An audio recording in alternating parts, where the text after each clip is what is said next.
As much as I'm loath to admit it, I'm not a fan of meditation. It comes unnaturally to me, despite my 36 years of martial arts study and interest in self-improvement, health hacking, and general enlightenment. I realize this speaks poorly of me as a person, kind of like my opinions on Aikido, jazz music, pumpkin pie, and a prairie home companion. That I'm not fond of them doesn't mean they're bad, it means I'm not as good as I could be. Worse yet, when I do regularly meditate, I find my life is better. Stress is lower, my health improves. I can focus more on my work, and am less likely to say things I regret to my friends, colleagues, and loved ones. Problems seem smaller. I seem bigger. And I'm not alone. Over the past few decades, a host of research trusted source has supported the conclusion that meditation is good for us, and that we should all meditate a few minutes each day. Meditation has been found again, and again, and again, to reduce stress, with all the physical, social, and emotional benefits that provides. Multiple studies have found meditation can reduce feelings of depression trusted source and anxiety trusted source. In 2003, researchers learned that regular meditation helped to boost immune function. Meditation can help control pain, according to several studies, including these in 2016 and 2017 trusted source. That's just the tip of that particular iceberg. Bottom line, meditation is good for me, and for you, no matter how much we might not want to do it. Kind of like eating a vegetarian meal once or twice a week. So, from one resistant but learning meditator to others, here's what I've learned about meditation and how to make it part of improving your life. You don't have to just sit around. Non-practitioners sometimes imagine meditation to be boring, and perhaps if not done a certain way, it can be. But there's more than one kind of meditation available, so you can easily find one that suits you. Here are just a few alternatives. Walking meditation calms your mind when you focus on your strides and movement of taking steps, rather than, say, focusing on your breath. Walking in a labyrinth is a centuries-old practice of contemplation common among many spiritual faiths, including Catholicism. Kata is the formal practice of martial arts, including Tai Chi. The motions of this practice are so complex it becomes impossible to think of other things, allowing for profound meditative focus. See also yoga. Listening mindfully to music, especially music without lyrics, produces the same impacts of meditation by allowing you to be transported by the sounds, away from stray and extraneous thoughts. Daily task meditation is where you take the process of a task, like doing dishes, cooking a meal, or getting dressed, and focus on it the way a kung fu master might focus on her forms. Those are just a few examples.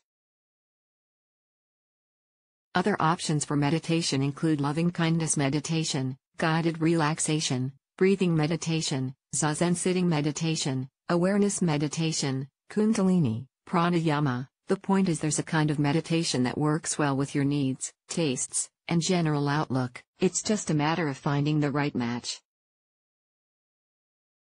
Your brain might mess with you. Meditating is supposed to be a quieting of the mind, where you think about nothing in particular, or nothing other than the actions of the meditation, to allow that background noise to filter out and let you rest. That's why exercise can be meditative. At a certain point you're only able to think about the exercise. But along the way, throughout each session of meditation, your thoughts are going to keep zooming in and trying to distract you. This happens all the time in the beginning, but here's a secret, it happens all the time to the masters, too. The trick with meditation isn't to totally eliminate those stray thoughts.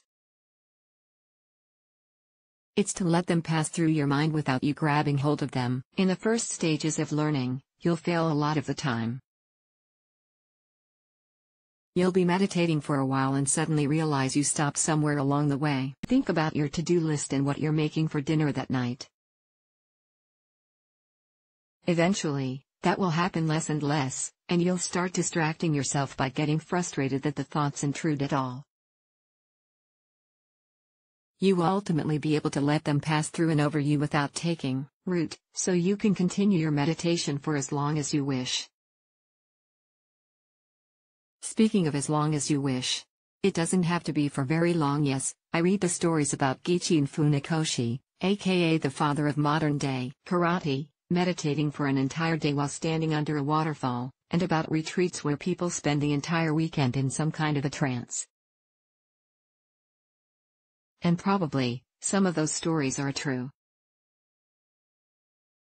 No, they don't mean you have to meditate for hours to get anything out of meditation. The studies I mentioned above had subjects meditate for less than an hour, in most cases less than 15 minutes, and even those sessions resulted in significant improvements to physical, emotional, and psychological health. Some of the masters I've personally spoken with go one further, advising us to start with just 1 minute of meditation per day. That won't be enough to reap huge, long-lasting benefits, but it has two advantages. You will succeed. Anybody can meditate for a minute, no matter how busy or distractible they are. You'll be pleasantly surprised how much of a difference it makes for the next 10 minutes of your life. I personally found those two factors combined to be an excellent motivator. Under the powerful motivation of immediate success and feeling the short-term impact of that minute, I committed more fully to learning how to meditate. You don't have to be a certain type of person to meditate. Meditation has shed the New Age or hippie reputation it once had. Anyone can do it. Here's an incomplete list of groups that actively practice meditation or encourage their people to meditate regularly: professional athletes in the NFL, NHL, and UFC actors including Hugh Jackman, Clint Eastwood, and Arnold Schwarzenegger, SEAL Team 6 and other special forces branches of U.S. and worldwide militaries, an impossibly long list of CEOs and entrepreneurs like Richard Branson and Elon Musk. If Randy Couture and the guy who plays Wolverine meditate, you can do it too. It only takes a minute, literally, and you can start today. Jason Brick is a freelance writer and journalist who came to that career after over a decade in the health and wellness industry. When not writing, he cooks, practices martial arts, and spoils his wife and 2 fine sons. He lives in Oregon.